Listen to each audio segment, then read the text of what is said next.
अस्सलाम वालेकुम बच्चे, कैसे हैं सब लोग? होप सो सब ठीक होंगे। 9th क्लास की chemistry according to new syllabus chapter 2 का जो टॉपिक देखेंगे that is the relative atomic mass. अच्छा, स्टार्टिंग में आपको पता है आप किसी भी चीज़ का जो मास मेजर करते हैं वो कैसे करते हैं?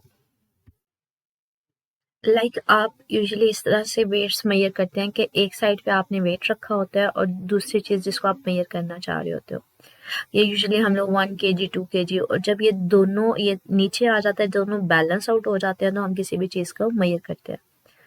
कहते हैं बिल्कुल इसी तरह से आप एटॉमिक लेवल पे वेट कैसे मेजर करते हैं, उसके लिए जो आप यूनिट लेते हो वो कौन सा लेते हो? रिलेटिव एटॉमिक मास।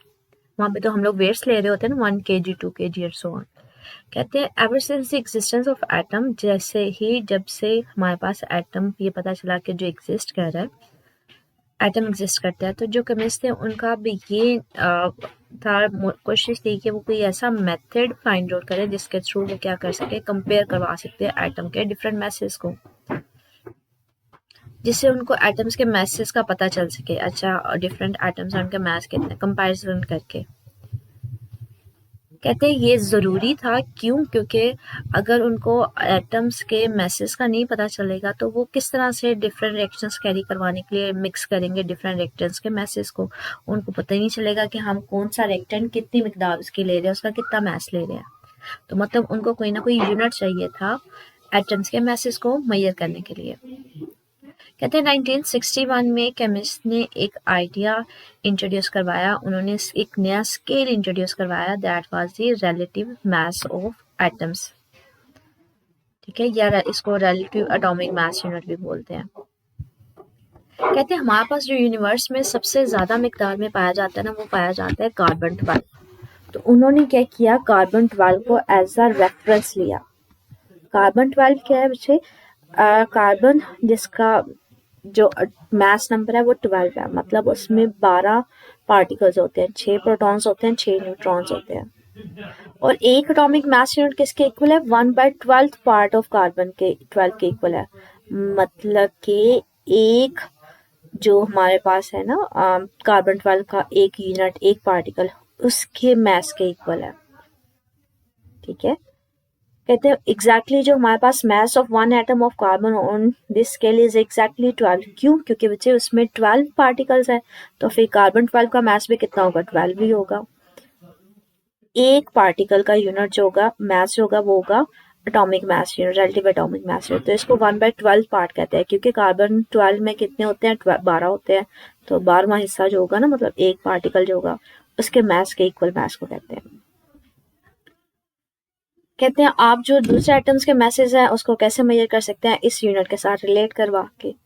ठीक है, तो इसको डिफाइन कर दिया गया as standard unit to find the masses of an atoms, कि उसको कंपेयर करवाया गया किसके मैस के साथ? कार्बन 12 के 1/12 पार्ट के साथ।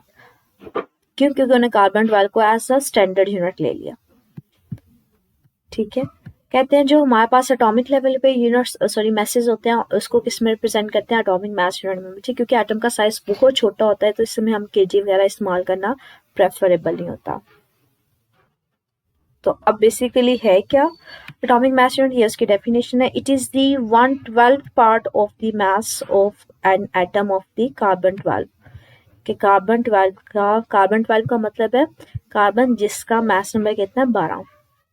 उसका जो 12वां पार्ट है, 12th पार्ट है, मतलब जो एक पार्टिकल, जो एक यूनिट, क्योंकि हमारे पास कार्बन में 12 पार्टिकल्स होते हैं, 6 प्रोटॉन्स होते हैं, 6 न्यूट्रॉन्स होते हैं।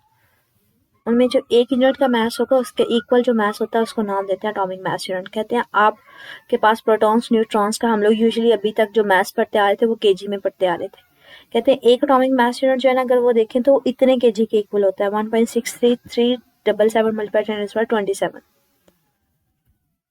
कहते हैं आप हाइड्रोजन के प्रोटॉन्स को या किसी भी जो एटम है उसके मास को कन्वर्ट करवा सकते हो एटॉमिक मास यूनिट के साथ, कि उसके मास को आप क्या करोगे? एटॉमिक मास यूनिट में कन्वर्ट करवा लोगे।